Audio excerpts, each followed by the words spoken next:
Well, hello and welcome to the stream. Let's see what we can get into. We're going to do a little bit of this Art Bell. I'm going to be looking on this Courtney Brown, and this is all about Coast to Coast. Enjoy.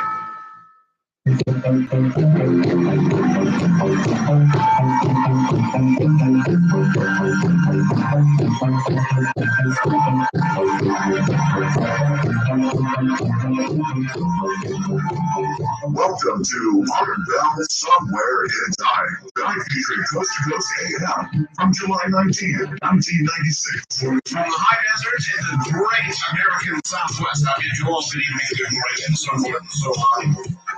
Sarah, across all these many time zones, from the Hawaiian and Tahitian Islands across this great nation, the Caribbean, and the U.S. Virgin Islands, and down into South America, north to the pole.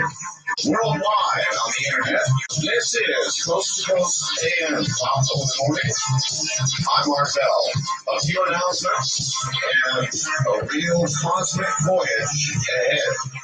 Because tonight, as promised, a tenured PhD professor at Emory University, Dr. Courtney Brown, heads a group of remote viewers at something called the Farsight Institute. And this is one of the most fascinating topics that one can imagine. So all the way from the home of the newly opened Olympic Games in Atlanta, Georgia, Dr. Brown will come. And the Olympics, of course, have torched off, as it were. I've received a number of fax complaints about the coverage of the opening of the Olympics.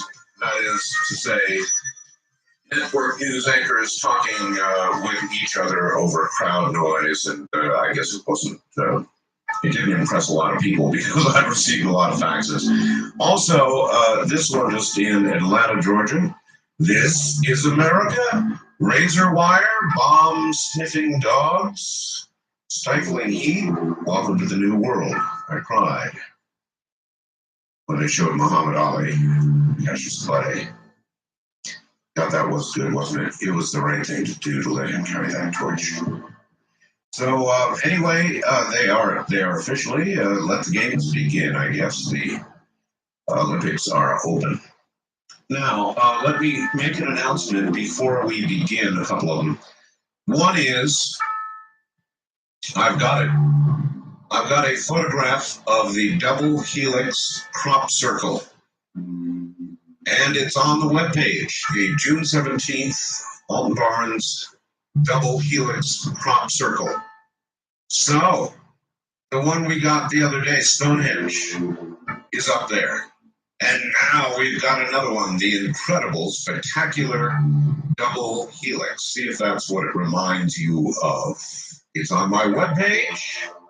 This morning's guest, Dr. Courtney Brown, Professor Brown, also has a webpage. And when you go to my webpage this morning to get one of these crop circle pictures, no doubt, and you want to know more about Cosmic Voyage, about remote viewing, we have a link up, as we usually do, due to the attentiveness of my webmaster, Keith Rowland.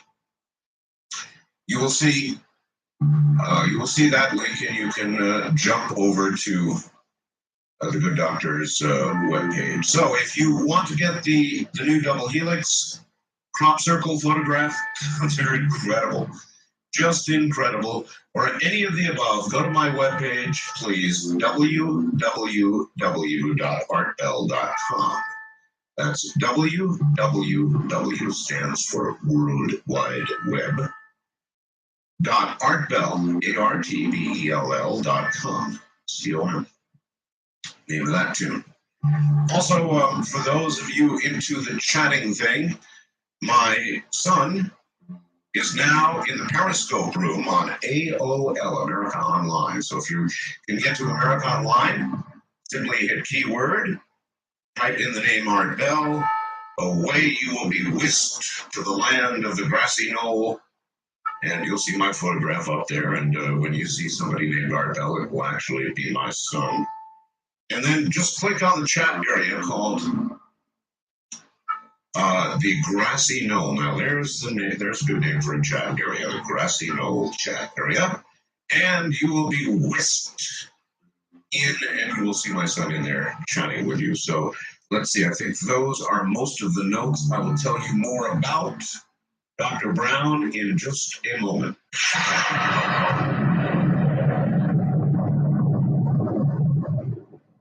You're listening to Art Bell, Somewhere in Time. Tonight featuring Coast to Coast AM from July 19th, 1996.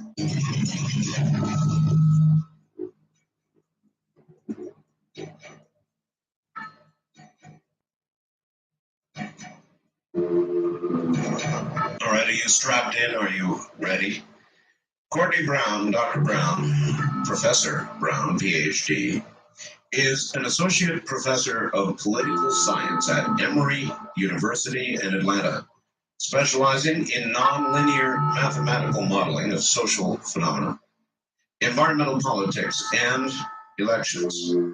He held the Charles Grove Haynes Professorship at UCLA and was a Hewlett Fellow at the Carter Presidential Center. He is the author of several books, including Serpents in the Sand. Sounds interesting. Essays on the Nonlinear Nature of Politics. And I like that title. And Human Destiny and Chaos and Catastrophe Theories, both published in 1995. The good doctor heads a group of remote viewers at a place called the Farsight Institute, and one of their main targets, I understand, has been Mars. But let us begin at the beginning. Doctor, welcome to the program. Can you hear me? I can hear you very well, and Art, I want to say thank you very much for inviting me on your show. It is truly a great honor. Well, it is a great honor to have you, and I can assure you over the last weeks and months, I have been inundated with faxes and email and so forth and so on saying, you've got to get Dr. Brown on. So, all right. I guess for our new listeners, and we have many, who have not, don't understand, have not heard what remote viewing is, it would be in order. I've got a sort of a written description you sent me here, but I'd rather have your words. Doctor, for the uninitiated, what is remote viewing? Well, remote viewing, quite simply, is a mental procedure. Now, it's a trainable mental procedure and enables a person to extract accurate, descriptive information from distant locations. Now, remote viewing also works across time, in the sense that the remote viewer can extract information from the past, present, or future, totally transparent with regard to time. This time doesn't exist. In fact, we know now that it's not a metaphor. We know now that it's reality. I'll talk about that as we always go on, but we know now that the actual fact, the limitation of our perception is not a real essence. Isn't that time our invention? Well, that's what most people have been recently discovering, that we may, in fact, in the broader view of things, before our lives and after our lives, and in fact, help define our current situation and, in fact, expansion. But I think I perhaps should touch on that a little later on in the show, for a little more background into it. But the reality is, time with remote viewing is not an interest at all. We can see anything past, present, or future. Scientific remote viewing is the version of remote viewing that I'll be talking about tonight. It refers to, sometimes it's called SRV, scientific remote viewing. It refers to a set of protocols that are a modernized version of the original techniques that were used and developed by the U.S. military in the 1980s and 90s, totally for espionage purposes. All right, I'll stop you there. And those who don't know, Nightline, ABC's Nightline, did a full show on the military's revelations that they have been using remote viewers, doing remote viewing in an ongoing project for what, Doctor? 20 years? Well, actually, they've been using operational just that after the 80s, really was the high point. The remote viewing studies, scientific studies, funded by the military and the very long for 30 years. The military has been using for a long time for very, very good reason. First of all, it did just recently come out that the military was involved in all of it, but it was one of those highly classified secrets held by our government division in the Manhattan Project. And I take it, no doubt, the Russians were involved as well. Well, of course, during the Cold War, there was something on our side, or something on their side, but they had their own cyber warfare program left.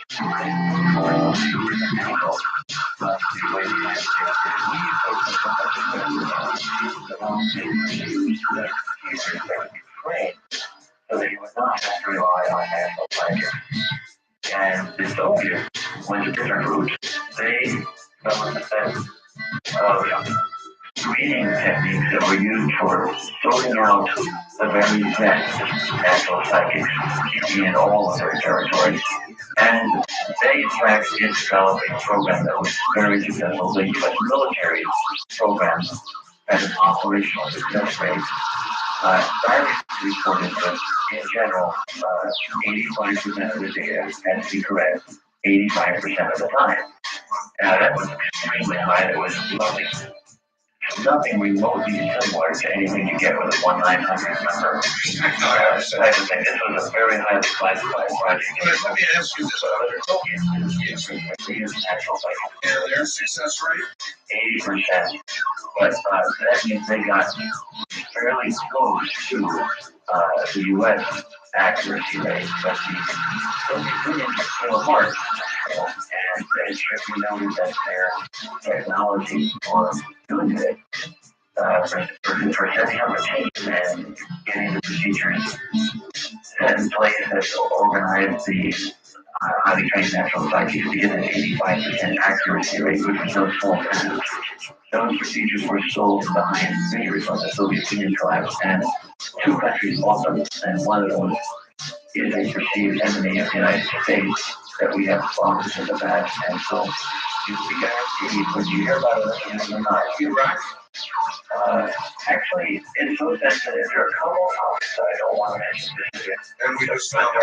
But they're countries that we have fought, that have long memories, that have grudges, and remote viewing will be around for a long time if for no other reason than for national security interests. What do you say to somebody who says, baloney, new age, claptrap, what a bunch of silliness, there's no way to document the kind of success rates that people like yourself claim? I'm throwing the worst at you here. Sure. How do you respond to that?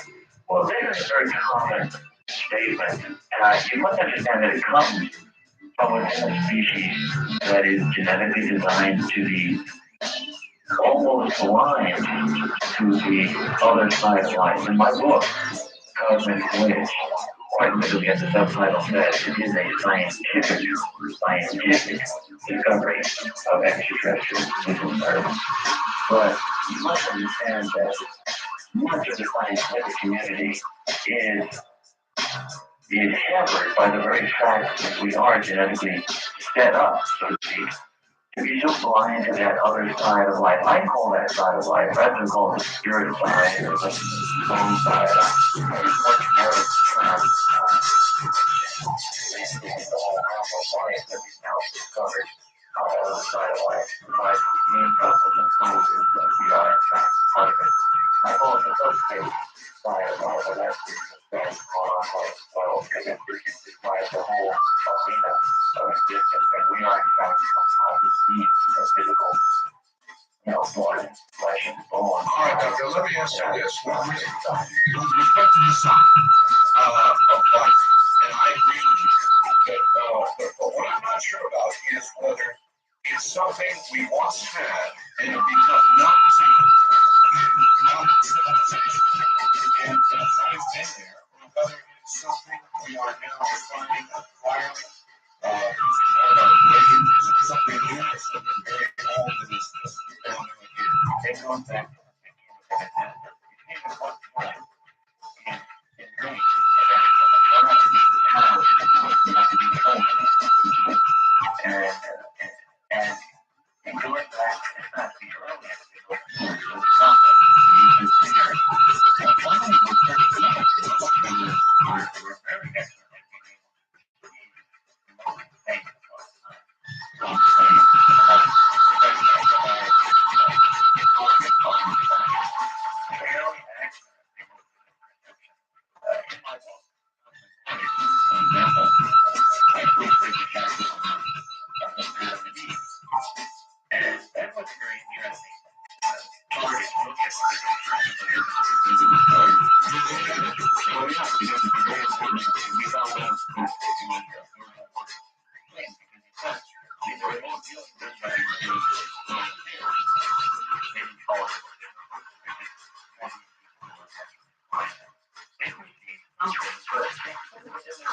framework of understanding. These ancient Jews perceived in their own translated faith that there was somehow a couple involved in the early days of humanity. That somehow there was a dispute, there was a war of some type, that there was some type of a betrayal, and that somehow Adam and Eve were somehow involved in the beginning, the genesis of human life, as the early remote viewers, the early seers do it. And so when we actually did the remote viewing for this, we found that, in fact, the ancient prophets were pretty good. They got most of it right. What they didn't get is things that they could never understand within their culture, within their time. What they didn't get was that the couple, Adam and Eve, were project managers of a genetic and cultural uplift project. They were they came here with ships, and that there was, in fact, a subspace and physical dimensional war, and that the guys did, in fact, have to take sides. And they did, in fact, boy, this is getting heavy fast. Let me stop you again just for a second so that I understand and the audience understands a practiced professional remote viewer. How does he do it? Do you, in other words, go into a trance state? Hear my whole question. And then I would like to know, and the audience I'm sure wants to know, is it like, are you looking through somebody else's eyes? Are you physically having an out-of-body experience and looking at it with your own eyes as though you would stand up in the room? Or in other words, I want to know how you see and what it is that you see. Okay. What these procedures are, very essentially, when you're sitting down at your own desk. And the procedures for remote viewing sessions, just the mechanical procedures themselves, take about an hour. And step time of about half an hour. There's a lot of some analysis and other things that are done afterwards. The whole thing takes about 3 hours to start to finish before you're out of there. So the actual procedures themselves take about an hour. Now, the remote viewing itself, what it is the following. The best way I can tell you what the experience is like when someone is remote viewing during that hour of intensive orientation. It's not an out-of-body experience. That's something different. It is not a trance experience either. What it is a shifting of awareness, a shifting of perception. Now, basically, look at this. What are you looking at now? You don't have to answer this in general. You're looking at your microphone. Your listeners may be looking at their steering wheel of their car, or they may be looking at something in their home, or whatever they're looking at. They're looking at something. Now, whatever you're looking at, in your mind's eye, keep your eyes open. Bring in the image of a pencil. Now, with your eyes open, you're still looking at whatever you're looking at, but now you're also looking at the image of a pencil in your mind's eye. Now, notice the Hebrew heart label. Notice the number 2 on the pencil, the metal band around the eraser, the eraser, the sharp point at the other end. Yes. Notice that this pencil, which you're now seeing, even though your eyes are open and you're not physically looking at a pencil, you're nonetheless seeing a pencil. And what we have found out is that This is from the neurologist that found this out, not the remote viewers, they're neurologists. I found out that inside the brain, there is a physical layer of cells that is in the frontal part, it goes back of the brain, that the ocular image from your eyes is projected onto, literally like a movie screen. And when you see the fever red label, the pencil and everything, the remembered image is in terms of your hard drive of the memory, it's taken from the memory and projected onto that same screen. But notice that image of the pencil. Notice it's a little transparent. It's a little translucent in the sense that you can see through it. It's not as bright an image as the stuff that's coming into your eyes. So the remembered image is dimmer than the actual ocular image. Now, the remote viewing image, you know the other things that working with remote viewing as well, but the basic image is dimmer still than the remembered image. It's foggier, it's fuzzier. And what you're doing when you're remote viewing is you're shifting your awareness, even though your eyes are open, shifting your awareness away from the physical ocular image, away from the remembered images, onto this remote viewing. Doctor, we've got a pause right here. We're short the hour. Stay right there. Dr. Courtney Brown is my guest, and we'll be right back. This is the New Networks. Back on Bell will see Coast to Coast AM on this somewhere in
And that is as if it is from our hard drive. We have raised this from our memory, but that is not remote viewing, is it? So that's remembering an image from the past. And in this, there are three different projectors in our own brain. And that the three are the projector that gets images from the eye, another projector with a lower luminosity, a dimmer bulb, and gets images from the memory, and then a third projector that's in the skull, and probably the foggiest lens. And that is the one that gets things from what we call a space side or a hell. Now, I want to say something that's very important, and most of your listeners are going to really want to key in on it. You know, there's been a lot of complaints over the decades about wasteful military spending. Yes. About how the military spends there's so much money for a hammer, so much money for a toilet seat, whatever. But I want to tell you that the military The U.S. Army, the Defense Intelligence Agency, not the CIA. And CIA, every branch of the government has its own spies. Even the IRS has its own spies.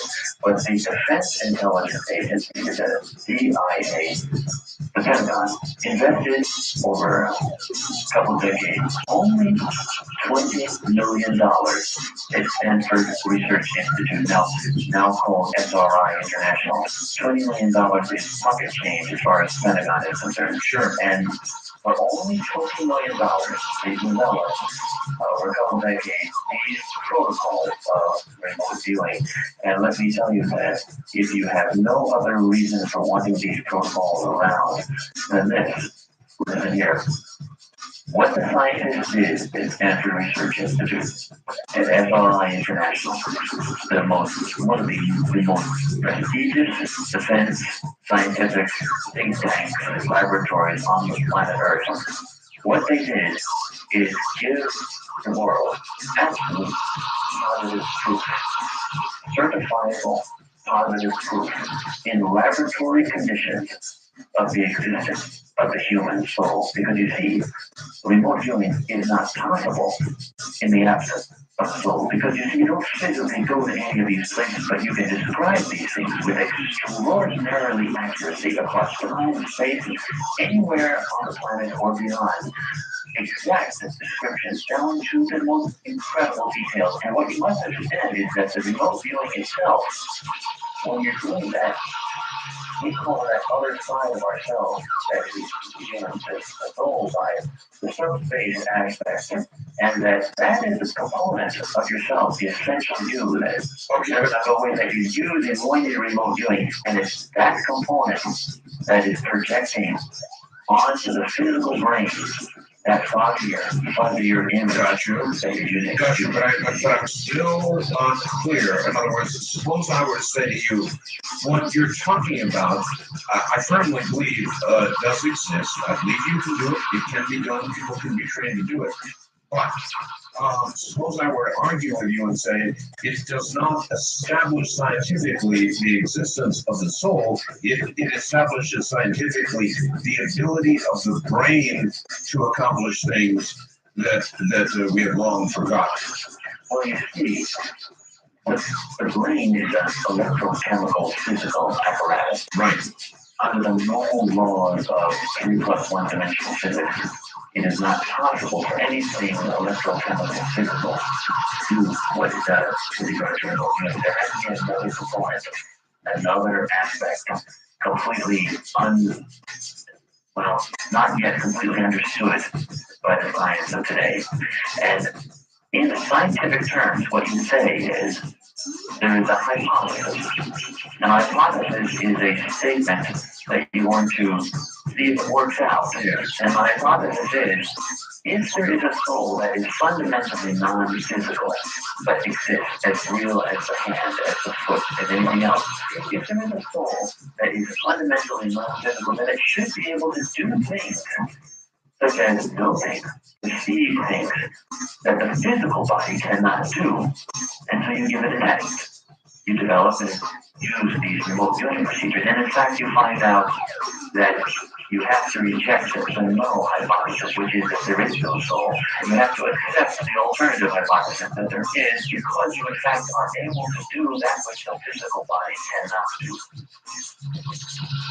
Well, that's the nature of a hypothesis. And if you're wondering about that, I have to say that that's what all of the science out there doing. They're doing these hypotheses. They say, if this exists, then you must be able to do this X, Y, or Z with it. And that's how we build our airplanes. That's how we build our skyscrapers, our bridges. All the realm of physics, all the realm of science is built up by establishing hypotheses. And these hypotheses are what we use to fundamentally come up with what we call our laws. The laws of subspace within our what we might call our state of genesis of understanding.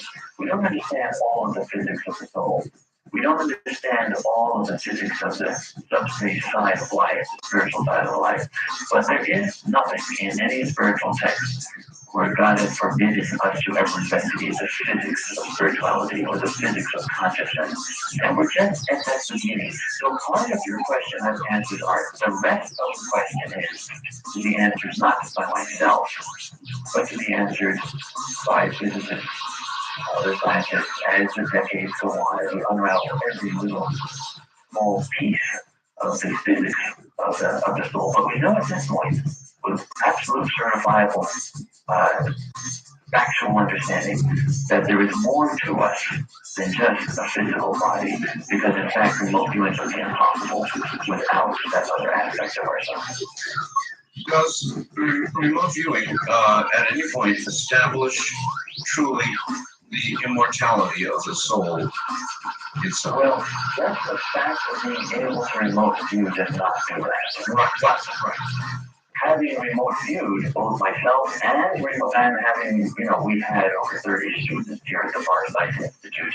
At FARSIGHT, like Steve Farr word. We've had over 30 students, and the military itself trained 19 remote viewers. Having had these remote viewers operational, we now know that in fact we've perceived all sorts of things that it's clear to see that we do not die. It's not just the existence of the ability to remote view and to train it.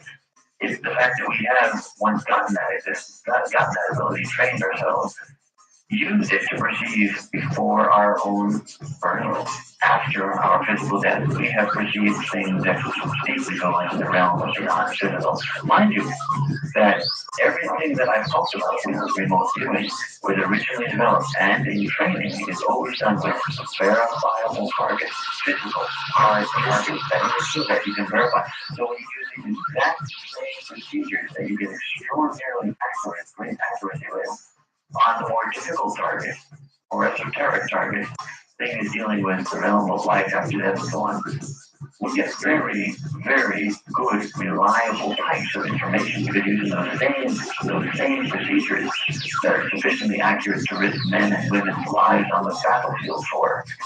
You can then use those procedures to answer other questions that are more global. All right, before we leave the nature of the soul, I want to ask you about the nature of the soul. Obviously, you have far sight with regard to the nature of the soul. So, Doctor, do we come back? Are we reincarnated? We have found that there is no police force out there that would stop a personality, a subspace being, a soul, from coming back in physical life if he or she so wished. We have found that in fact many people have had, we have checked it out, we have remote viewed under totally blind conditions, and I'll explain that later on in the show, under totally laboratory type conditions. We have found out that in fact people have existed before. We have found out that they have existed in physical form many times. You see, the physical body we now know is just a vehicle. It's like your car. And after a certain number of years, it wears out and it drops off. But the driver is still there. The driver, the personality, the subspace being, you may call it the soul, is there before the physical body is turned on. And it's there after the physical body decays, drops off. But we absolutely know that the body is just something you live within. We are occupying it, and the genetics of the body is absolutely spectacularly fascinating because our genetics are so structured that in our particular genetic mix, a lot of ETs we now know do not have genetic mixes like ours. Our particular genetic mix makes us almost totally blind to the flavor of the soul, to the flavor, to the memory of who we were, who we are, in fact, or where we came from. In fact, in ET circles, we have found out that we are often referenced as a species, and not derisively, not mockingly, but with admiration. We are often called the masters of limitation, because we have collected, we have a set of genes that develop into bodies that make us almost blind to whatever came before and whatever comes after. And we don't see past the sin, we don't see past our physical bodies, our physical experience.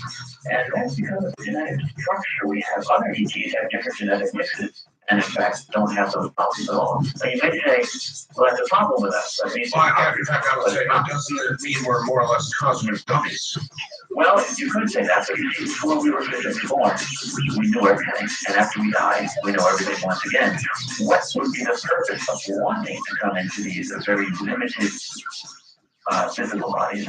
Well, the purpose is, we now know, some remote humans stated it goes back a long time, we now know that what happens is when you come to physical form like this, by forgetting everything that you did before, you basically, as far as you're concerned, have 100 years approximately, a little less, a little more, whatever, however long you live, to pack everything you possibly can imagine into that short period of time, every experience you can possibly think of, to make love one more time, to get another car, get another job, do it to the beach one more time, to get your wife one more clothes, to do one more thing.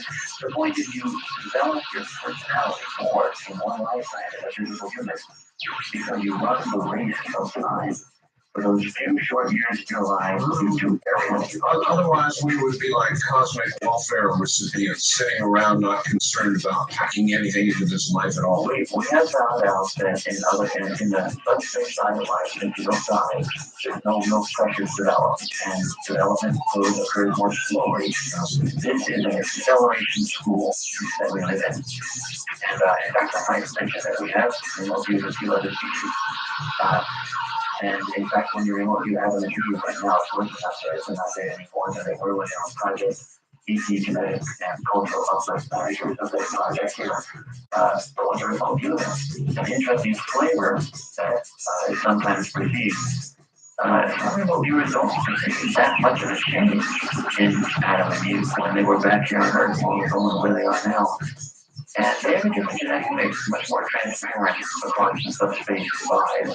And so they knew from the get-go that they were composite beings, two things put together, physical subspace. And even when I did remote viewing on them, I sort of said, boy, some of these people are burnt into their cell. They've not done much in all these thousands of years.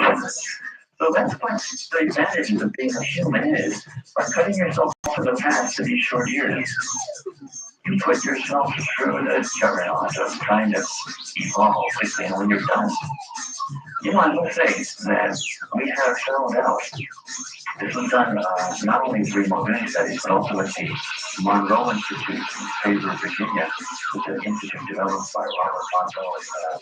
I was honored to interview Robert Monroe before he died. He is a great man.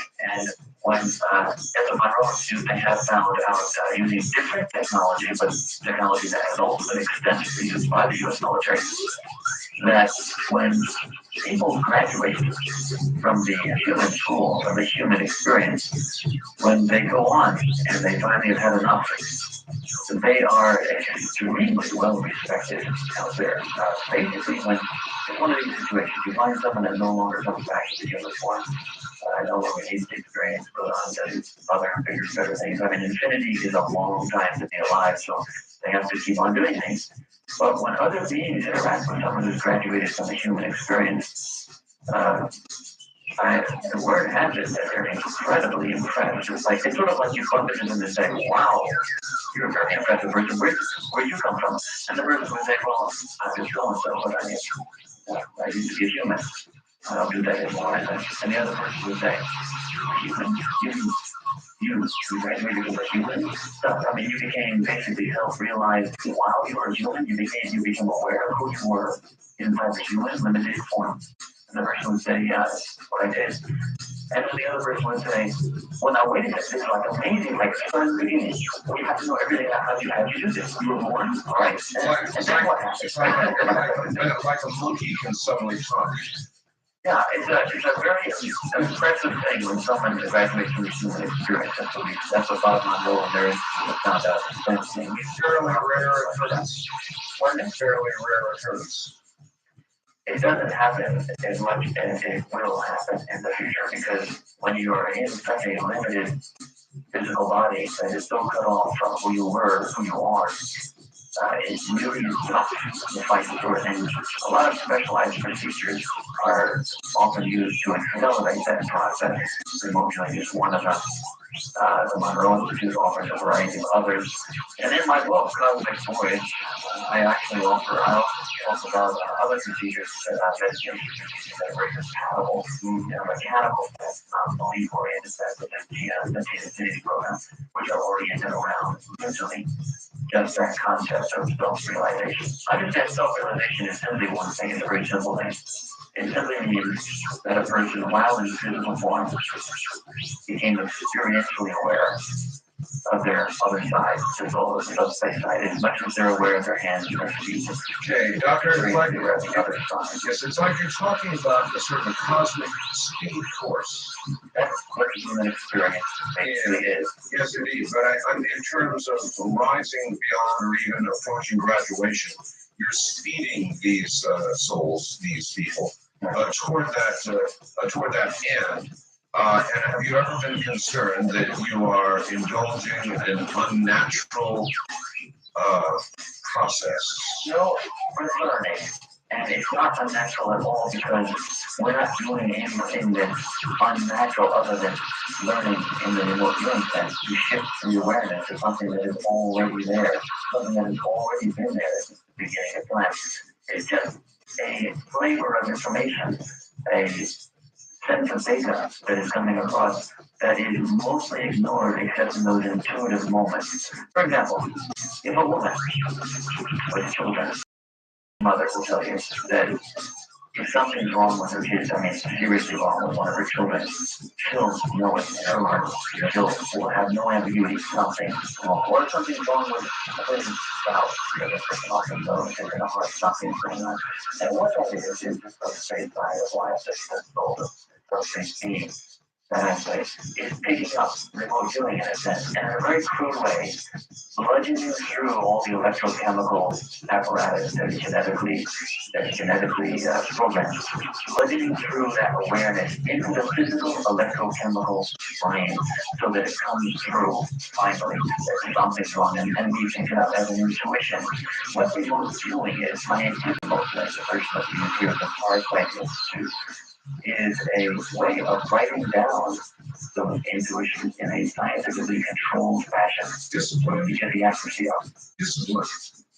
Would be a good word, wouldn't it, for that? In other words, a disciplined intuition. That's a good way of writing. That's a good way of talking about it. You might also add to it a discipline with a involved set of mechanical procedures. So it's not that you simply have to be disciplined like an army sergeant, but you're following the same procedures. We don't have to follow these procedures. In fact, the procedures that we now use at the Farsight Institute, scientific devotion, are much more involved than the early military version. Everything changes as it proceeds, and I'm scientist. Right. Well, the only thing I was concerned about with your understanding of the nature of the soul is that, in essence, you're taking, say, a 12-year-old prodigy and graduating that 12-year-old from college and thrusting the 12-year-old out into the world from a soul point of view, sort of, and that some of your subjects are missing what they should have gone through. Now, think about that for a moment. We'll break here at the top of the hour. Relax. We'll be right back. This is radio. We've got lots of time. Dr. Courtney Brown, Professor Brown, my guest. We'll be right back. Time continues with Art Bell.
July 19th, 1996. Good evening. Actually, good morning for most of you across the nation, evening in Alaska and Hawaii. My guest is Professor Courtney Brown from Emory University. He leads a team of remote viewers. Remote viewing is a mental procedure that enables a person to extract accurate, descriptive information from distant locations. Remote viewing also works across time, in the sense that a remote viewer can extract information from the past, present, or future. Scientific remote viewing refers to a set of protocols that are a modernized version of a technique developed and used by the U.S. military in the 1980s and 90s for espionage. These protocols allow any normal, well-balanced individual to remote view with tremendous precision. Scientific studies using multiple remote viewers employing these protocols can yield results that approach 100% accuracy consistently. Scientific remote viewing has several distinct stages. Each one brings the remote viewer into closer contact with a target. The target is the location, person, or event about which information is desired. In each stage, different types of information are extracted about the target, and the overall result is typically a complete set of descriptive information, including sketches. In a moment, Professor Brown once again. I don't have to tell you what's happening with telecommunications. It's going nuts. And by the way, on our end of it, don't forget, we've got the double helix crop circle on my webpage, as well as a connection to Dr. Brown's webpage. Simply go up to www.artbell.com. That's www.artbell.com. That's just one part of telecommunications.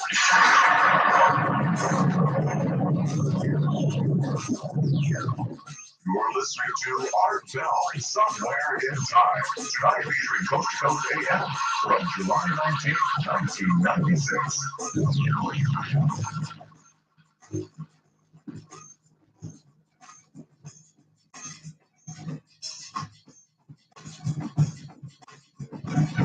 Back now to Professor Brown, who happens to be in the city now opening the Olympics. Dr. Brown, you're back on the air. We talked about viewing the nature of the soul, and the last question I recall asking is, are you certain that you are not, in effect, taking people who are supposed to go through more of these limited life experiences and, in effect, graduating them early? Well, that's an extraordinarily important question. Two parts to the answer, both short. First of all, we are aware now that most people don't have a few life experiences, but many lifetimes of life experiences. And school is not bad. School, we should be sufficient for learning, opening one's eyes does not hurt us. But with that in mind, let me say that I'm going to say now something that's my opinion. All things, of course, I'm saying are my opinion, but in this particular thing, I want to emphasize that this is my opinion and that the military remote viewers, as much as I love them all, they've all had their moments of genius and their contribution in this entire field. Every single one of them is great. But in my opinion, the military remote viewers will not well served by the exact method of training and procedures that they went through, because they learned remote viewing in the absence of a broader course in the growth and the consciousness. It started out as a closet trick. It ended up as an espionage tool, but in my years of exposure to these people, I have yet to find one that spoke to me in terms of them understanding what they were actually doing when they were remote viewing, that they were using their soul to extract the data. They, at least in conversations with me, never put the two together and made an understanding that this had a soul or subspace aspect connection. It was always a strange new power. Well, that actually makes sense, and I would expect that's the way the military would approach it. They wouldn't want to get into or even care about, and probably would shy away from any discussion of what might seem to be a religious nature. Yeah, but the result is, we stray away religion from this discussion and just say, if it can happen, it's in the realm of science. And what we have to say is that in my personal view, that some of the military people were affected in a way that was not always the best, which is regard to the perception was that I can do this now. It's an ability. I am different from, better than, capable of doing something other people can't. And then the normal process of competition within them, egos growing, things like that. This is not a fault of a personality, but the process itself was not well explained to them. And it's likely to result simply in the fact that we were new in learning the procedures and understanding the abilities in the beginning, and these things were normal. But as a consequence of my personal interactions with these people, that I have restructured the training program completely at the Far Site Institute. Not only have we modernized the actual remote viewing procedures, but we also embed the training with lectures, discussions, presentations, for example, with regard to other approaches to consciousness, so that we encourage people not just to learn how to remote view with great accuracy, but to also pursue growth in consciousness that leads them in the direction of healthy self-realization. In that regard, we have a very close and supportive relationship with the Monroe Institute in Faber, Virginia, which is a different type of technology, but is oriented towards self-realization.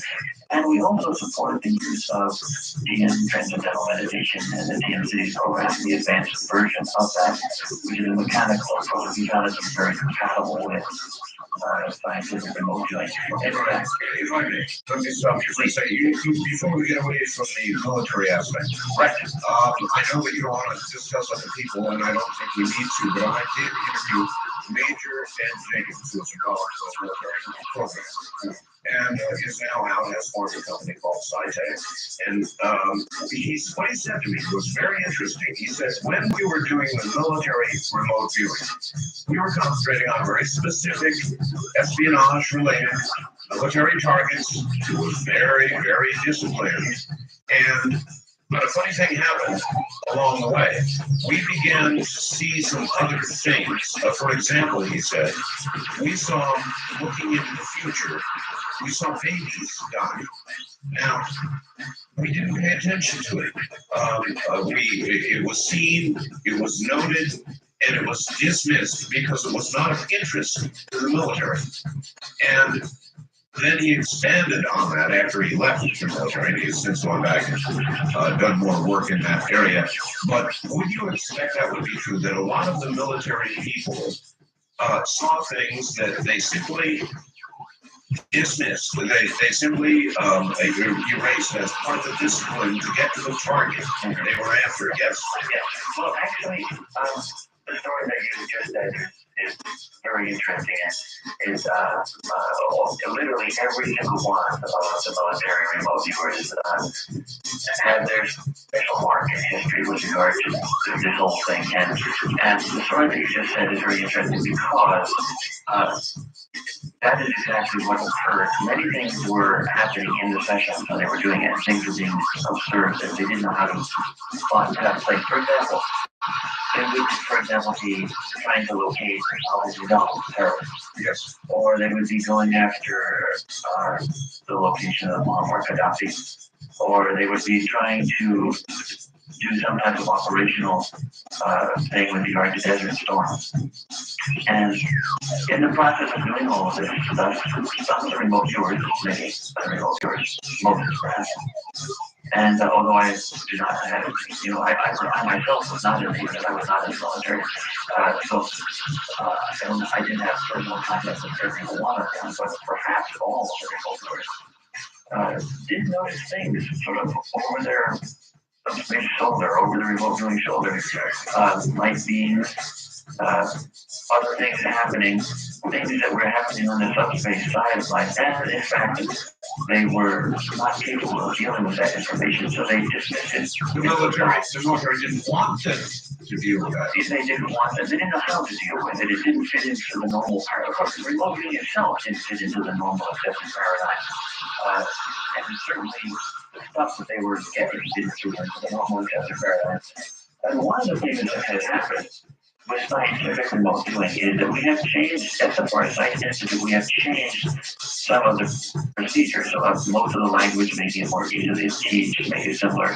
But in the same sense, we've expanded the procedures and we've expanded the kinds of information that we get. So we explicitly, in our sessions, now have places for and recording. We explicitly have procedures for recording the things that were dismissed by the early remote viewers, all of the subspace activities, for example, we have explicit places for that information to be recorded. We don't dismiss it anymore.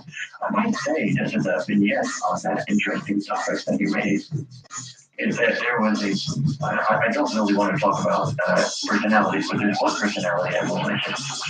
There was a brilliant general, two-star major general, Albert Stubblebine, who was in charge of the whole area under which the remote viewing unit was assigned in Intel. And the problem with General Stubblebine from a job perspective was that he was doing his job perhaps a little bit too well, and I have been informed, I've been needing more. Well, in the sense that he ran into a lot of problems within the military when his remote viewing team started to come up with data results. And he, as to a general, started to report it. And some of the data dealt with some of this information that was being discarded, that was being not used. No police were coming in the right paradigm. And some of the military higher ups looked at General Stubblebine with not complete favor, and he went into some professional problem, really due to no fault of himself. The information he was carrying was too different for a lot of those people. And so, they are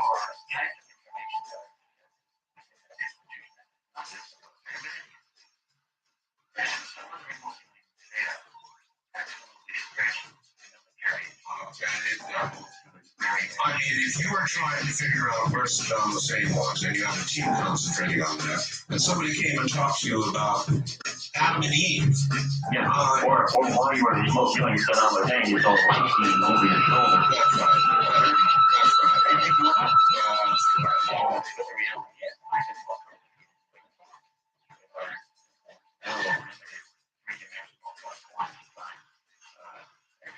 Believe me, military careers can slow to a crawl and things like that. Yeah, and General Stubblebine was one of those people who took a little bit of slack. And but all these people, every one of them, had their great moments in the history of this development. Well, that would be true, and probably suffered greatly for it, like most founding groups or fathers. Well, So now you've got a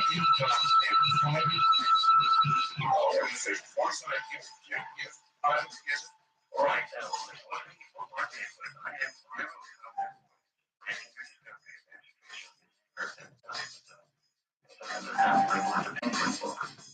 All right. When I wrote that, I was saying any other. The only difference between the way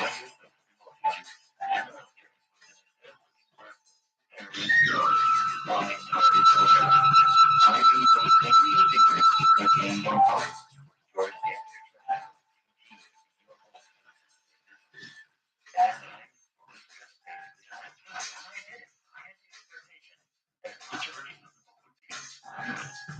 And I walked away from it and started my next book.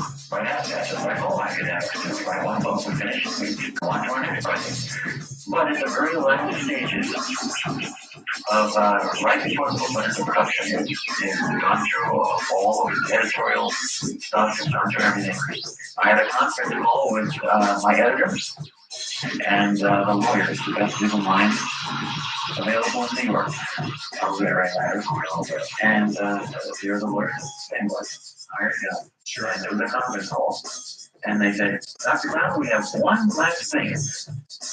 You described to us your procedure, what you went through to get training from some of these military guys. Well, there aren't any of them out there. And